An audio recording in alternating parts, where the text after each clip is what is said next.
This week on Chaulk Talk, we're going to talk about the two-touch scoring system. Now, it's taken me about 3 years to get Chaulk to finally figure it out. But if you remember in, I think it was game 3 at home in Wichita, him and Tom Mealy had a great passing play, and Chaulk went cheddar on Russo, so it was a nice goal for him. Lots of times we're driving down the wing. We're trying to get a wide attack. We're trying to get a shot in the net. Sometimes the pass isn't there. You're not going to have a good shot. You're trying to move your feet, make a shot in the net. He knows that we're trying to have a net presence, someone driving to the net.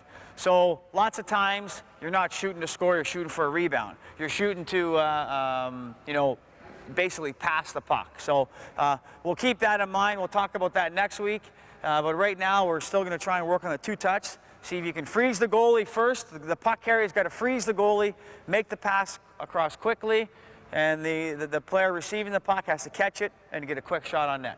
So Risker is going to be a little more patient when he drives the net because he knows that Chaulk's in a position where he's probably not going to score. I know Balboa, he may not believe that. He thinks he can score from anywhere, but he's in an area, he's a low percentage area. He's out to the top of the circles, he's outside the face-off dots. He's probably not going to score from that area.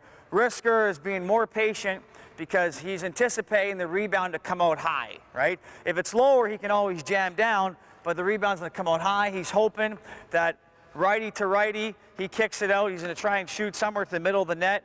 If the rebound comes out in the slot, Risky's on his forehand, he's a right-hand shot. He's going to have a good chance to be able to bury it, maybe make a move on the goalie, and go from there. At least, again, we have a little bit of strategy to what we're doing. We're not just throwing pucks on the net, throwing pucks high where the goalie can catch them and not create a rebound.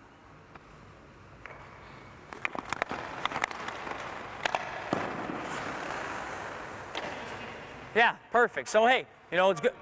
Yeah, we can try it again. And, again, this is with the new rules and the trapping and, the coaching becoming so good on defensive systems, you have to try and create new ways to try and create score goals and create offense. So, many times, instead of having the traditional triangle, we'll have Chaulk going wide, taking a shot on net, and actually sending the other two forwards and having a double net drive. So you've seen the first clip there, Risky missed the puck, the rebound didn't come back to him. Well, we got a double net drive going, and Chaulk, who shot the puck, would actually become to the top of the triangle, which would, you talk about 1980s and 90s hockey, you'd never ever think of that, right? So double net drive. We'll roll that now with me being the second net drive guy, so Risky can kind of be more responsible for the low rebound. I'll be up higher for the, to hit the home run, like Big Papi.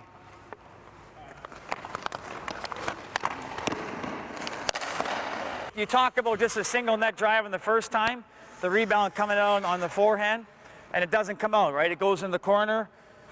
Sometimes that's going to happen. It's going to ebb and flow in the year. Risk and I driving the net, we don't get nothing for, 2 weeks or whatever. And then all of a sudden, you stay the course, you stick to the game plan, and, you start getting some gifts like that. They're easy goals, right? But you got to get to those hard areas. But you got to get those hard areas of purpose. You can't just jam the net and Chaulk, looking at the puck, looking at the Risky, looking at the puck, looking at Risky, trying to decide what he wants to do, right? So we got to have an idea as to what we're doing. And these guys, displayed it last year. We heard about it all year. If we didn't have the red line in Missouri, we wouldn't be here right now doing this segment. So, it's their claim to fame, Mizzou. One period in game 5, I think it was. They were game 4, one period, game 4. They were unbelievable.